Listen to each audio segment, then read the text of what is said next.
Hello my dear viewers, Assalamu alaikum. In this tutorial I am going to discuss a very important lesson named Education and Technology of HSC English First Paper Textbook. বিগত দুইটি টিউটোরিয়ালে আমরা এই education এবং technology সম্বন্ধে যে প্যাসেজটি রয়েছে অর্থাৎ এআই আর্টিফিশিয়াল ইন্টেলিজেন্স সম্বন্ধে যে প্যাসেজটি রয়েছে সেটা শেষ করেছিলাম। এরপরে এই লেসনের আন্ডারে আরো কিছু তথ্য রয়েছে, সেগুলো আমরা সামনে এগিয়ে যাই দেখি সেখানে কি রয়েছে। হাউ টু প্যারাফ্রেজ এই অংশটি এখনো বাকি আছে, আমরা এটাকে শেষ করি। তাহলে আজকের টিউটোরিয়ালে আমরা এটাই শিখবো, হাউ টু প্যারাফ্রেজ। এখানে প্যারাফ্রেজ হলো ভার্ব, এর মানে হচ্ছে পুনর্লিখন। আর প্যারাফ্রেজিং অর্থাৎ ভার্বের সাথে আইএনজি করে সেটাকে জিরান্ড অর্থাৎ নাউন বানানো হয়েছে। তাহলে হাউ টু প্যারাফ্রেজ, পুনর্লিখন কিভাবে করে। Paraphrasing refers to restating another piece of writing in new words while retaining the original passage's meaning. অর্থটা কি? প্যারাফ্রেজ বলতে বোঝায় অন্য একটি লেখাকে পুনর্বার লেখা নতুন শব্দের মাধ্যমে, যেখানে মূল প্যাসেজের অর্থ ঠিক রাখা হয়। Unlike summarizing, in paraphrasing you include roughly the same amount of detail as the original work, but adjust the language to demonstrate comprehension or make the text more understandable. সারাংশ বা সারমর্ম আমরা যেটা তৈরি করি এই প্যারাফ্রেজিং সেটার মতো নয়। ইন প্যারাফ্রেজিং অর্থাৎ প্যারাফ্রেজিং করার ক্ষেত্রে ইউ ইনক্লুড রাফলি the same amount of detail as the original work. Original লেখাতে যে পরিমাণ তথ্য থাকে, যা কিছু থাকে, ওই সমপরিমাণ তথ্যই প্যারাফ্রেজিং এ লিখতে হয়। But adjust the language to demonstrate comprehension, কিন্তু ভাষাটাকে একটু পাল্টাতে হয় বোধগম্যতার জন্য। Or make the text more understandable, অর্থাৎ প্যাসেজ বা টেক্সটটাকে আরো বেশি বোধগম্য করার জন্যই মূলত ভাষাটাকে একটু অ্যাডজাস্ট করে নিতে হয়। Paraphrasing is essential in academic writing as a way to use other people's ideas in your own work. অন্য লোকদের ধারণাকে নিজের কাজের মধ্যে ইউজ করার জন্য সেটাকে ঘুরিয়ে লেখা বা পুনর্লেখন পদ্ধতিটা হচ্ছে মূলত paraphrasing. Mixing in paraphrasing alongside direct quotes works well and can help your paper flow more naturally. আমরা সরাসরি কোনো উদ্ধৃতি আমাদের প্যারাফ্রেজিং এর মধ্যে যদি মিক্স করে লিখতে চাই তাহলে সেটা খুব ভালো কাজ করে এবং সেটা আমাদের পেপারের ওয়ার্ক ফ্লোটাকে অর্থাৎ কাজের গতিকে আরো বেশি সাবলীল এবং স্বাভাবিক করতে সাহায্য করে। আমরা একটু সামনে এগিয়ে যাই, এখানে এক্সাম্পল আছে, আমরা এটা দেখবো না, আমরা চলে যাব এই অংশে। এটা বেশি important.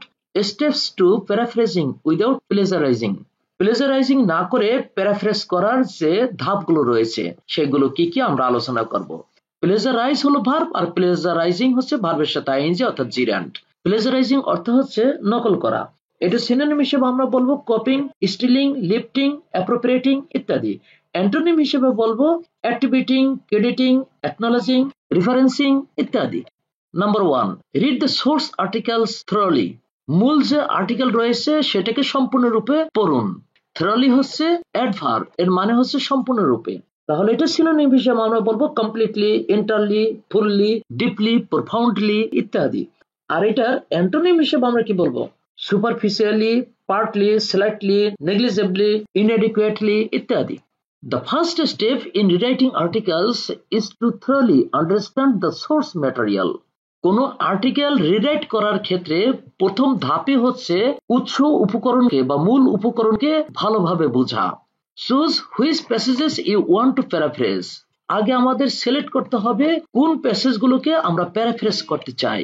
Look closely for points that support the topic you are writing your own paper about. নিবিড়ভাবে খেয়াল রাখতে হবে যে কোন পয়েন্টগুলো আপনার লেখার বিষয়বস্তুকে সমর্থন করে। Number 2, try rewriting passages by memory. স্মৃতি থেকে লেখার চেষ্টা করুন। Rewriting from memory forces you to come up with new ways to say the same message. একই লেখাকে স্মৃতি থেকে পুনর্লেখন করতে গেলে আপনাকে লেখার নতুন উপায় খুঁজে বের করতে হবে। You can then go back to your notes and the source materials to make sure that all of your information is accurate and add anything you forgot. আমরা একটু ভেঙে ভেঙে অর্থ করার চেষ্টা করি। You can then go back to your notes and the source material. আপনি আপনার নোট যে করেছেন সেগুলোতে ফেরত যান এবং মূল যে লেখাগুলো রয়েছে বা উপকরণ রয়েছে সেগুলোতে ফেরত যান। কি জন্য? to make sure that all of your information is accurate. এটা নিশ্চিত হওয়ার জন্য যে আপনার যে তথ্যগুলো এখানে দিয়েছেন সেগুলো সঠিক আছে কিনা। and add anything you forgot, এবং কোনো কিছু বাদ পড়ে থাকলে বা ভুলে গেলে সেটা এখানে অ্যাড করবেন অর্থাৎ যোগ করবেন। তাহলে পুরো সেন্টেন্সটির অর্থ দাঁড়াচ্ছে এরকম: আপনার দেওয়া তথ্যগুলো সঠিক করার ক্ষেত্রে একবার আপনার তৈরি করা নোট এবং উৎস উপকরণগুলোতে ফেরত যাবেন এবং কোনো কিছু আপনি ভুলে গিয়ে থাকলে সেটা যোগ করে দিবেন। আমরা একটু সামনে এগিয়ে যাই, দেখুন সেক্ষেত্রে বন্ধুরা, thoroughly rewrite by changing language and sentence structure। অর্থটা কি?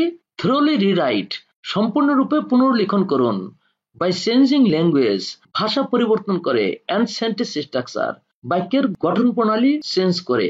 তাহলে বাক্যের গঠন প্রণালী এবং ভাষা পরিবর্তন করে সম্পূর্ণরূপে পুনর্লিখন করুন। Use synonyms to replace the essential words of an original passage with other words that mean the same thing, such as using scientists for researchers or seniors for the elderly। অনেক বড় সেন্টেন্স আমরা ভেঙে ভেঙে অর্থ করার চেষ্টা করি। Use synonyms প্রতিশব্দ ব্যবহার করুন, কি জন্য? To replace the essential words of an original passage with other words। মূল প্যাসেজের গুরুত্বপূর্ণ কিছু শব্দকে রিপ্লেস করার জন্য অন্য শব্দ ব্যবহার করুন, তার মানে প্রতিশব্দ ব্যবহার করুন। That mean the same thing, যে অন্য শব্দ ব্যবহার করবেন সেটাতে যাতে ওই একই জিনিস বোঝায়, একই অর্থ বোঝায়। Such as using scientists for researchers, উদাহরণস্বরূপ বলা যায় বিজ্ঞানী ব্যবহার করা যায় গবেষকদের জন্য। or seniors for the elderly, বয়স্কদের পরিবর্তে প্রবীণ ব্যবহার করা যায়। তাহলে পুরো সেন্টেন্সটির অর্থ দাঁড়াচ্ছে ঠিক এরকম: মূল অংশের গুরুত্বপূর্ণ শব্দগুলোকে অন্য শব্দগুলির সাথে প্রতিস্থাপন করতে প্রতিশব্দ ব্যবহার করুন যা একই জিনিস বোঝায়। উদাহরণস্বরূপ বলা যায় গবেষকের পরিবর্তে বিজ্ঞানী এবং বয়স্কের পরিবর্তে প্রবীণ ব্যবহার করতে পারেন। This is a common approach to paraphrasing, but it is not sufficient on its own। Paraphrasing করার ক্ষেত্রে এটি একটি সাধারণ পদ্ধতি, কিন্তু এটি যথেষ্ট নয়। সাফিসিয়েন্ট হচ্ছে অ্যাডজেক্টিভ, এর মানে যথেষ্ট, তার মানে adequate. Editing the sentence structure by rearranging the order of certain phrases and clauses or combining or breaking apart sentences is another strategy for paraphrasing। সুনির্দিষ্ট কতগুলো ফ্রেজ এবং ক্লোজের ধারা রিঅ্যারেঞ্জ করার মাধ্যমে কিংবা একসাথে করে কিংবা সেন্টেন্সের অংশকে ভেঙে ভেঙে আলাদা করার মাধ্যমে সেন্টেন্সের গঠনকে এডিট করা যায়, যেটা হচ্ছে প্যারাফ্রেজিং করার আরেকটি কৌশল।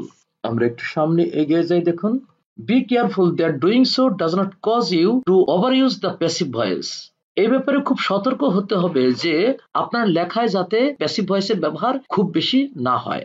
Sometimes you can rephrase a sentence by changing the parts of speech, such as converting a gerund into a operating verb or turning an adjective into an adverb। Sometimes মাঝে মাঝে you can rephrase a sentence, আপনি একটা বাক্যকে পুনর্বার লিখতে পারেন by changing the parts of speech, parts of speech এর পরিবর্তনের মধ্যে দিয়ে এটা করা যেতে পারে, such as converting a gerund into an operative verb। উদাহরণস্বরূপ বলা যায় জিরান্ড অর্থাৎ ক্রিয়াবাচক বিশেষ্যকে ক্রিয়া হিসেবে কনভার্ট করে লেখা যায়, or turning an adjective into an adverb, অথবা অ্যাডজেক্টিভকে অ্যাডভার্বে পরিণত করে লেখা যেতে পারে। This strategy depends on the wording of the original passage, so you may not always have the opportunity। মূল প্যাসেজে কি ধরনের শব্দের ব্যবহার রয়েছে বা শব্দগুচ্ছ রয়েছে সেটার উপর ডিপেন্ড করে এই পদ্ধতিটি কতটুকু কার্যকর হবে, সুতরাং আপনি সবসময় এই সুযোগটা নিতে পারবেন না। আমরা একটু সামনে এগিয়ে যাই, দেখি 4 নম্বরে কি আছে। Check that your article reordering is different enough। আপনার লেখাটি সম্পূর্ণরূপে ভিন্ন রকম হয়েছে কিনা সেটা পরীক্ষা করে দেখুন। After writing a rough draft, review the original source to check that you changed enough। After writing a rough draft, একটা খসড়া তৈরি করার পরে কি করতে বলছে? রিভিউ দ্য অরিজিনাল সোর্স, মূল লেখাকে রিভিউ করতে হবে, পুনর্বার দেখতে হবে। কি জন্য? To check that you changed enough, এটা চেক করার জন্য যে আপনি যথেষ্ট পরিবর্তন করছেন কিনা। তার মানে মূল লেখাকে আপনি যথেষ্ট পরিবর্তন করছেন কিনা সেটা ড্রাফট করার পরেই, অর্থাৎ রাফ লেখার পরেই দেখতে হবে। You want to avoid what is called paste writing, where the paraphrased text is too close to the original and the reader might recognize passages of it। এখানে একটি শব্দ রয়েছে পেস রাইটিং। পেস রাইটিং হচ্ছে আংশিকভাবে নকল লেখা। তাহলে এটা সিনোনিম হিসেবে আমরা বলবো রিঅর্ডারিং, মিমিকিং, অ্যাডাপ্টিং, কপিং ইত্যাদি। আর এখানে একটি শব্দ রয়েছে রিকগনাইজ, চিহ্নিত করতে পারা বা চেনা। এটি হলো ভার্ব। তাহলে দেখি আমরা সেন্টেন্সটির অর্থ কেমন হয়। প্রথমে অর্থ ভেঙে ভেঙে করার চেষ্টা করি। You want to avoid what is called pace writing. আপনি অবশ্যই পেস রাইটিং যেটাকে বলা হয় অর্থাৎ আংশিকভাবে নকল লেখা সেটাকে অ্যাভয়েড করার চেষ্টা করবেন। Where the paraphrased text is too close to the original, যেখানে নতুন ভাবে গঠন করা যে লেখাটা প্যারাফ্রেজ টেক্সট সেটা অরিজিনাল লেখার খুব কাছাকাছি। and the reader might recognize passages of it, এবং পাঠক এটার কিছু অংশ ধরে ফেলতে পারে। This is also a good opportunity to verify that you have included all the correct information. এটা ভালো একটা সুযোগও বটে কি করার জন্য, টু ভেরিফাই, পরীক্ষা করার জন্য। কি পরীক্ষা করবে? That you have included all the correct information, আপনি এখানে সকল তথ্য সঠিক দিয়েছেন কিনা সেটাকে পরীক্ষা করার জন্য এটা একটা সুযোগও বটে। Number 5, review the content for accuracy and proofread your pros. Pros হচ্ছে গদ্য, অ্যাকুরেসি এটা হলো নাউন, যথার্থতা, প্রুফরিড অর্থাৎ লেখা গ্রামার বানান সব ঠিক আছে কিনা সেটাকে বোঝানো হয় হলো প্রুফরিড দ্বারা। তাহলে অর্থটা দাঁড়াচ্ছে আপনার লেখার সঠিকতা যাচাই করুন এবং প্রুফ সংশোধন করুন। Paraphrasing is a ripe opportunity for introducing errors and inaccuracies. Paraphrasing এর সময় অনেক ভুল ত্রুটি এবং অসঙ্গতি দেখা দেওয়ার চরম সুযোগ রয়েছে। Make sure that you have not changed the meaning of the original work as you have adjusted the style and structure. এটা আপনি নিশ্চিত করুন যে অরিজিনাল কাজের সাথে অর্থের কোনো পরিবর্তন হয়েছে কিনা, যেহেতু আপনি এটার স্টাইল এবং গঠন পরিবর্তন করেছেন। Then use Grammarly to proofread your content for clarity, conciseness and grammatical correctness. এরপরে আপনার লেখার স্পষ্টতা, সংক্ষিপ্ততা এবং ব্যাকরণগত শুদ্ধতার জন্য ব্যাকরণগত ভাবেকে ব্যবহার করুন। আমরা একটু সামনে এগিয়ে যাই। দেখুন, এট দ্য সাইটেশন। সাইটেশন হচ্ছে নাউন, এর মানে হচ্ছে উদ্ধৃতি। এর সিনোনিম হিসেবে আমরা বলবো তাহলে রেফারেন্স, কোটেশন, মেনশন, অ্যাট্রিবিউশন ইত্যাদি। আর এটি অ্যান্টোনিম হিসেবে আমরা বলবো অমিশন, নেগলিজেন্স, ডিসরিগার্ডিং, নন মেনশন ইত্যাদি। এট দ্য সাইটেশন বা উদ্ধৃতি যোগ করুন। Last but not list, be sure to include the citation. শেষ কিন্তু এটাই শেষ নয়, অর্থাৎ পরিশেষে উদ্ধৃতি অথবা সূত্র উল্লেখ করতে ভুলবেন না।